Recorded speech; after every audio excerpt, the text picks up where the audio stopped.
This video that I'm about to show you, I think, reflects a deeper problem in our politics and especially our media. And let's talk about President Biden a little bit. Is there anything he's done that you can point to as being good for America? I mean, I hate to say it, don't judge me for this, but I kind of like the whole student loan thing. But again, you know, everybody's gonna pay for everybody's student loans.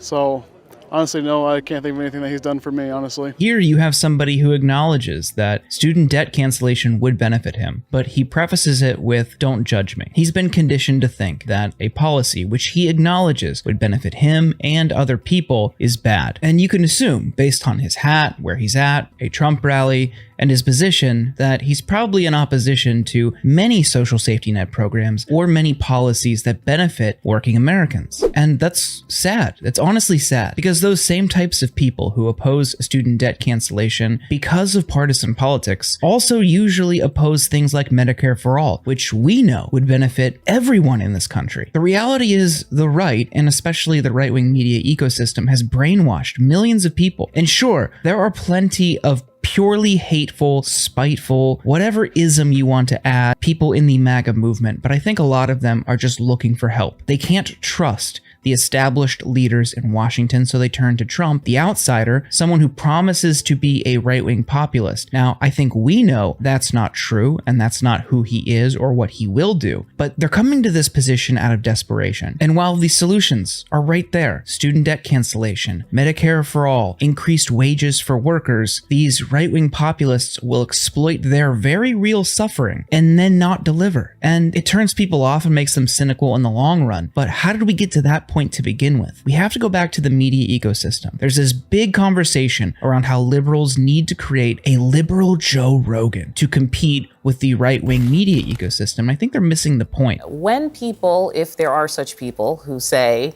that they need a liberal Joe Rogan, what do you think they actually mean when they say that? Well, I think the short answer is they do need a new Joe Rogan. The question is, what does that look like? And I don't know if you can actually create it. You know, apparently a lot of Republicans were creating some of these podcasters and so on. So now the mainstream media has changed quite a bit. And I don't know if it's so much about who the person is or if there is a person, it's where they're getting their message to and how they're getting it out there. Because obviously, as Joe Rogan himself said, everybody's getting their information from their phone. So where are you going to get that now? You can go on X like I do all the time and you get it from all sides there.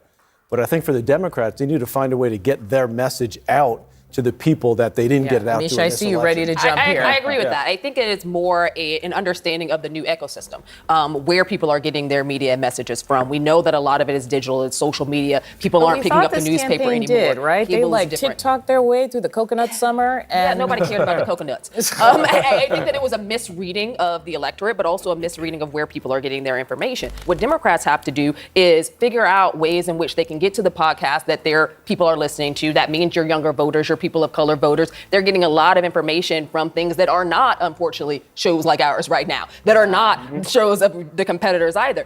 You have to find a way to break through that. And I think that for Democrats, largely, their investments have been in ad buys and campaigns that are focused on media that the young people, that diverse voter just aren't in anymore. Rogan's allure is because he's authentic and he has these long, unwieldy, 3-hour conversations with heterodox thinkers, people who don't fit in the mainstream and certainly in most cases would not be given mainstream media treatment. That is interesting to a lot of people who are tired of the same old, especially from cable news. And that's why cable news ratings are dropping. You have to fit within a pretty narrow window of opinions or ideas to even be booked on a cable news program. There's no real room for a firebrand progressive, and if they do somehow get on, they probably won't get featured prominently or often. But not having people in place like that shows a deeper misunderstanding on the left and the Democratic Party about how the media operates and really has operated for years. Trump and his team knew there were huge audiences waiting for someone to talk to them, so they used shows like Joe Rogan, Theo Vaughn, and many more to reach those people. And it worked. Now all these Democrats are saying, well, how do we do that? You can't just create somebody overnight like a new Joe Rogan. And you can't also put all of your hope and faith into Pod Save America. What makes shows like Joe Rogan popular is they aren't beholden to a party. Of course, Rogan endorsed Bernie in 2020, which was met with a swift rebuke from the Democratic establishment. They said it was because of things that Rogan had said in his past, and therefore that somehow is an indictment of Bernie. But really, it underscores they've known about this problem all along. They condemned Bernie because they knew Rogan was influential, that he could potentially sway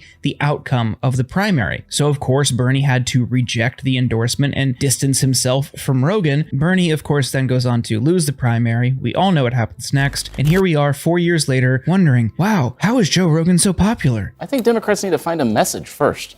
What is their message to voters? That I don't understand. Do they want to be the far left? Do they want to be moderate? Do they want to be, where do they want to land? I mean, it's so inauthentic to me to hear like, we need to find our own, how are we going to create somebody out of thin air? First, they need to find a message and figure out who they are. Now going into the Trump years, the Democratic Party and organizations in its orbit are going to try to recreate the Joe Rogan or alternative media ecosystem for the left. But I think they're going to make some serious mistakes. They're going to look to some of the more successful outlets in the mainstream liberal left. Shows like Pod Save America. And if you listen to Pod Save, I don't hold anything against you. I think plenty of people like it because it gives you good updates on what's happening with a little bit of Democratic spin. But that's not the kind of show that Democrats need to continue to replicate. Content and shows and programming outside of the liberal mainstream is what people truly want. They don't need a list of Democratic talking points, and they all understand that criticism is fair. No one wants to be fed spin. If they wanted spin, they would watch MSNBC, and again, the ratings show that people are not interested in that. They know MSNBC is inauthentic, and they can't bring themselves to watch it, but part of that is because Democrats have a messaging problem, and when MSNBC is one of the more reliable megaphones for Democratic messaging, it's no surprise people aren't tuning in. We just went through a cycle that was largely framed around protecting democracy, and MSNBC has been on Trump's heels every step of the way with every new court proceeding